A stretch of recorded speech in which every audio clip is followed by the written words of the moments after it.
बिस्मिल्लाहिर्रहमानिर्रहीम, अस्सलाम वालेकुम। मैं हूं राखील हसन गुमन। नाज़रीन, 12 जनवरी को पाकिस्तान और न्यूजीलैंड के दरमियान 5 टी20 मैचेस की सीरीज का आगाज होना है ऑकलैंड के अंदर। और इस वक्त पाकिस्तान क्रिकेट टीम जो है वो ऑकलैंड के अंदर मौजूद है। आज पहला प्रैक्टिस सेशन जो है वो पाकिस्तान के खिलाड़ियों ने किया और वहां पर पाकिस्तान के साबिक कप्तान बाबर आजम की एक वीडियो बहुत ज्यादा वायरल हुई। उस वीडियो के अंदर बाबर आजम के पास शायद कोई नई तर्ज का बल्ला जो है वो आया है और वहां पर वो बल्ले की तारीफ जो है वो करते हुए नजर आ रहे हैं और उसका जो वेट है उसके बारे में भी बात करते हुए नजर आ रहे हैं। और यूं लगा कि जैसे बाबर आजम जनाब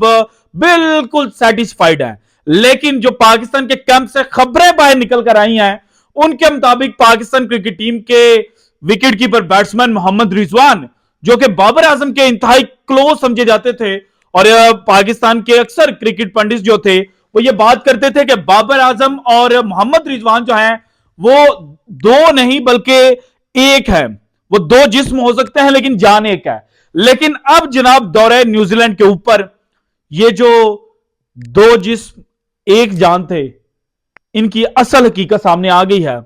और मोहम्मद रिजवान और बाबर आजम के दरमियान अब जनाब जो फासले हैं वो आना शुरू हो चुके हैं। और ना सिर्फ बाबर आजम और मोहम्मद रिजवान के दरमियान जो फासले हैं वो आना शुरू हैं, बल्कि पाकिस्तान क्रिकेट टीम के नए अपॉइंट होने वाले कप्तान शाहीन शाह अफरीदी, जिन्होंने अभी तक पाकिस्तान क्रिकेट टीम को ऑफिशियली किसी मैच के अंदर जनाब एज अ कैप्टन जो है वो नहीं खेले, और अब 12 जनवरी को उन्होंने एज अ कैप्टन पहला मैच खेलना था। लेकिन उनके हवाले से भी यह खबर आ रही है कि जनाब इस सीरीज के दौरान ही जो शाहीन शाह अफरीदी हैं उनकी जगह पर पाकिस्तान क्रिकेट टीम को एक नया कप्तान मिल जाएगा। सो ऑल इन ऑल इस वक्त पाकिस्तान क्रिकेट टीम के अंदर क्या कुछ चल रहा है, पाकिस्तान क्रिकेट टीम के हवाले से जो चहमगोइयां हो रही हैं उनमें कितनी सदाकत है, शाहीन शाह अफरीदी के कप्तानी जाने के कितने परसेंट चांसेस हैं, ये सारी डिटेल्स जनाब मैंने आपके साथ शेयर करनी है। इसके अलावा जनाब जो आज पाकिस्तान के सहाफी जो दौरे न्यूजीलैंड पर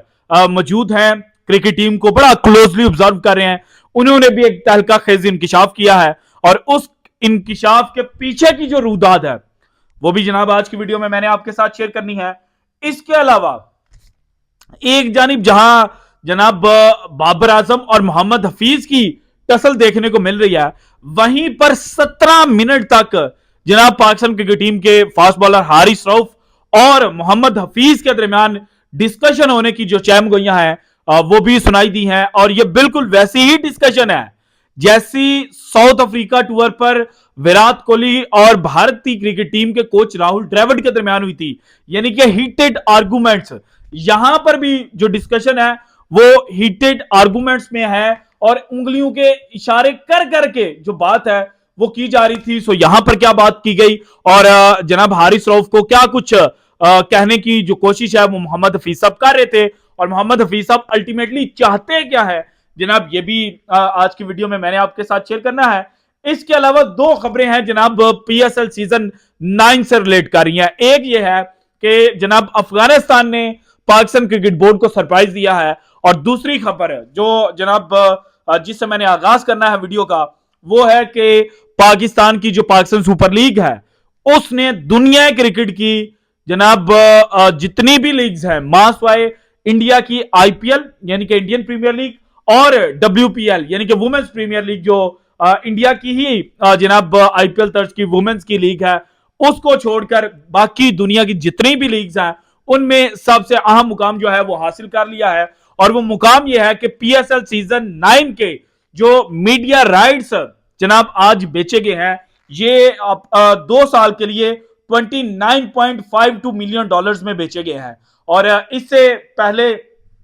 जनाब जो इंटरनेशनल लीग टी20 है जो दुबई के अंदर होनी है वो जनाब $12 मिलियन के ऊपर बेचे गए थे 1 साल के लिए। और इसके अलावा जो साउथ अफ्रीका की टी20 लीग है वो $10 मिलियन के जनाब उसके ब्रॉडकास्टिंग राइट्स जो हैं वो बेचे गए थे। और ये जो आईएल टी20 और साउथ अफ्रीका टी20 है ये बड़े इंपॉर्टेंट है। इनको मैंने पता क्यों डिफरेंशिएट किया, वरना मैं बीपीएल का नाम ले सकता था या लंका प्रीमियर लीग का नाम ले सकता था। भाईजान साउथ अफ्रीका की जो टी20 लीग है ना इसके अंदर जितनी भी फ्रेंचाइजेस हैं उनके ऑनर्स कौन है? आपको नहीं पता, मैं बता देता हूं जनाब। भारतीय इंडियन ऑनर्स हैं, वही ऑनर्स जो आईपीएल के अंदर मुख्तलिफ फ्रेंचाइजेज जो हैं वो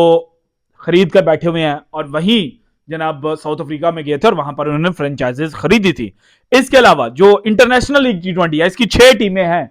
और 6 में से 4 टीमें जो हैं वो आईपीएल के ऑनर्स की हैं। सो इसलिए जनाब भारत की चूंकि मंडी बड़ी है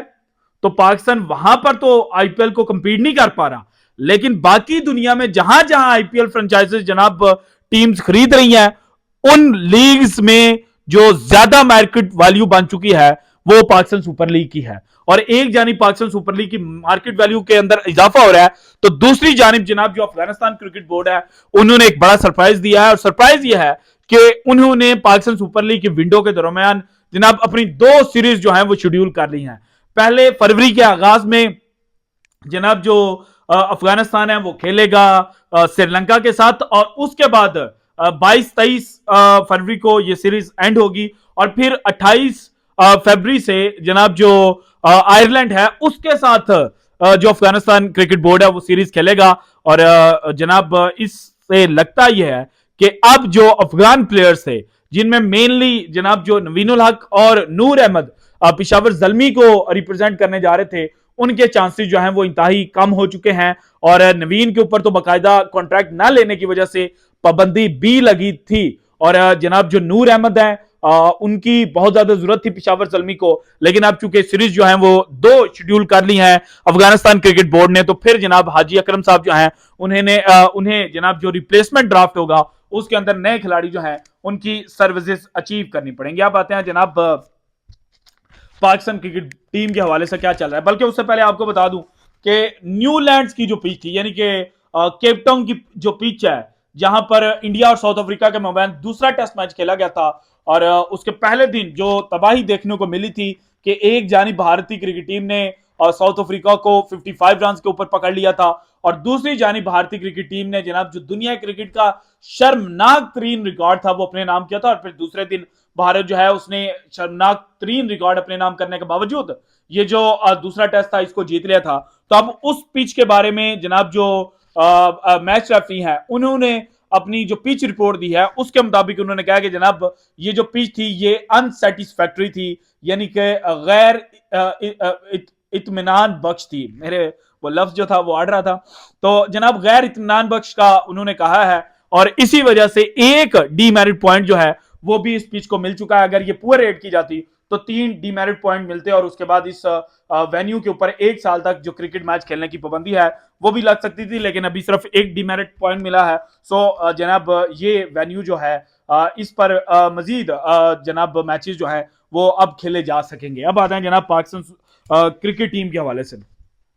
12 जनवरी को पहला T20 है, और पाकिस्तान क्रिकेट टीम इस जो T20 सीरीज है इसको वर्ल्ड कप 2024 के तनासुर में देख रही है। और जो खबरें जनाब मोहम्मद हफीज साहब के नजदीक तरीन समझे जाने वाले लोग हैं उनकी जानिब से दी जाती थी, तो वो यही कह रहे थे कि बाबर आजम और मोहम्मद रिजवान की जो ओपनिंग जोड़ी है वो नहीं देखने को मिलेगी। और जब भी बात की जाती थी तो यही कहा जाता था कि रिजवान बाबर, यानी कि बाबर को अकेले कुछ नहीं कहा जाता था। लेकिन अब जनाब जो साफी दौरे न्यूजीलैंड पर मौजूद हैं और पाकिस्तान कैंप के इर्द गिर्द पाए जाते हैं, उन्होंने ये खबर दी है कि पाकिस्तान क्रिकेट बोर्ड की जो नई मैनेजमेंट है उन्होंने अब जो मोहम्मद रिजवान और बाबर आजम है उनको ये कन्वे किया कि आप एज एन ओपनर नहीं खेलेंगे, लेकिन रिजवान ने डिनाई कर दिया। रिजवान ने कहा कि भाई मैं ओपनर के तौर पर ही खेलूंगा, तो जिसके बाद सूरत-ए-हाल ये बनी कि रिजवान और साइम अयूब को एज एन ओपनर खिलाया जाएगा, जबकि बाबर आजम जो है उन्हें 1 डाउन पोजीशन पर खिलाया जाएगा और 2 डाउन पोजीशन पर आएंगे फखर जमान। इसके अलावा जनाब बाबर आजम को 5 के 5 T20 मैचेस नहीं खिलाए जाएंगे, बल्कि जो खबर बाहर आई है उसके मुताबिक जितने भी सीनियर्स हैं, जिनमें बाबर भी हैं, रिजवान भी हैं, शाहीन भी हैं और हारिस रऊफ भी हैं, इन चारों सीनियर्स को, और फखर जमान 5वां सीनियर, इन पांचों जनाब जो सीनियर्स हैं इनको यह कहा गया है कि भाईजान आपको इस सीरीज पर 3 से ज्यादा मैचेस जो हैं वो नहीं मिलेंगे। सो जनाब शाहीन शाह अफरीदी 3 मैचेस के अंदर कप्तानी करते हुए नजर आएंगे, जो इस वक्त तक का प्लान है। और उसके बाद जिन 2 मैचेस में ये बाहर बैठेंगे उन 2 मैचेस में जो कप्तानी करेंगे वो जनाब मोहम्मद रिजवान करेंगे। इसके अलावा Azam Khan as a wicket keeper batsman खेलते हुए नजर आएंगे, और इफ्तिखार अहमद जो है उन्हें भी रोटेट किया जाएगा नवाज के साथ या फिर उसामा मीर के साथ। सो जनाब ये जो टीम है इसके बारे में पाकिस्तान क्रिकेट बोर्ड की नई मैनेजमेंट ने यह फैसला कर लिया कि जनाब उन्होंने हर मुमकिन कोशिश करनी है और एक्सपेरिमेंट्स करनी है, चाहे आप हारें चाहे आप जीते। लेकिन पाकिस्तान के अंदर जनाब जो पहले प्लान आउट की जाती हैं चीजें, बाद में जब उनके मुताबिक रिजल्ट नहीं आता तो फिर जनाब चीजें बदलते हुए भी ज्यादा देर नहीं लगती। सो मुझे लगता है कि अगर पहले मैच में पाकिस्तान क्रिकेट टीम की जो मैनेजमेंट है वो कोई नई तर्ज का फैसला लेते हैं और वो पे बैक नहीं करते तो फिर ये उस पॉलिसी के साथ कंटिन्यू नहीं करेंगे, क्योंकि जब आपके ऊपर तनकीद होगी तो आपको ये लगेगा कि इजिएस्ट वे ये है कि जो जीता हुआ तरीका है उसके मुताबिक चला जाए ताकि लोग जो है वो हम पर तनकीद ना करें। और हारिस रऊफ की जो हीटेड आर्गूमेंट की बात सामने आ रही है वो भी यही है कि हारिस रऊफ को यह कहा जा रहा था और मनाया जा रहा था कि आपको T20 सीरीज के दौरान जनाब कम मैचेस जो हैं वो दिए जाएंगे और अब्बास अफरीदी, वसीम जूनियर और जमान खान जो हैं उनको ज्यादा मैचेस दिए जाएंगे ताकि जो बेंच स्ट्रेंथ है वो पाकिस्तान क्रिकेट टीम अपनी देख सके। So this is it from today's episode. अगर आपको वीडियो पसंद आए तो लाइक कीजिएगा, ज्यादा से ज्यादा शेयर कीजिएगा, अपनी कीमती राय का इज़हार लाजमी कीजिएगा और अगर आपने अभी तक चैनल को सब्सक्राइब नहीं किया तो कर दें। शुक्रिया, अल्लाह हाफिज।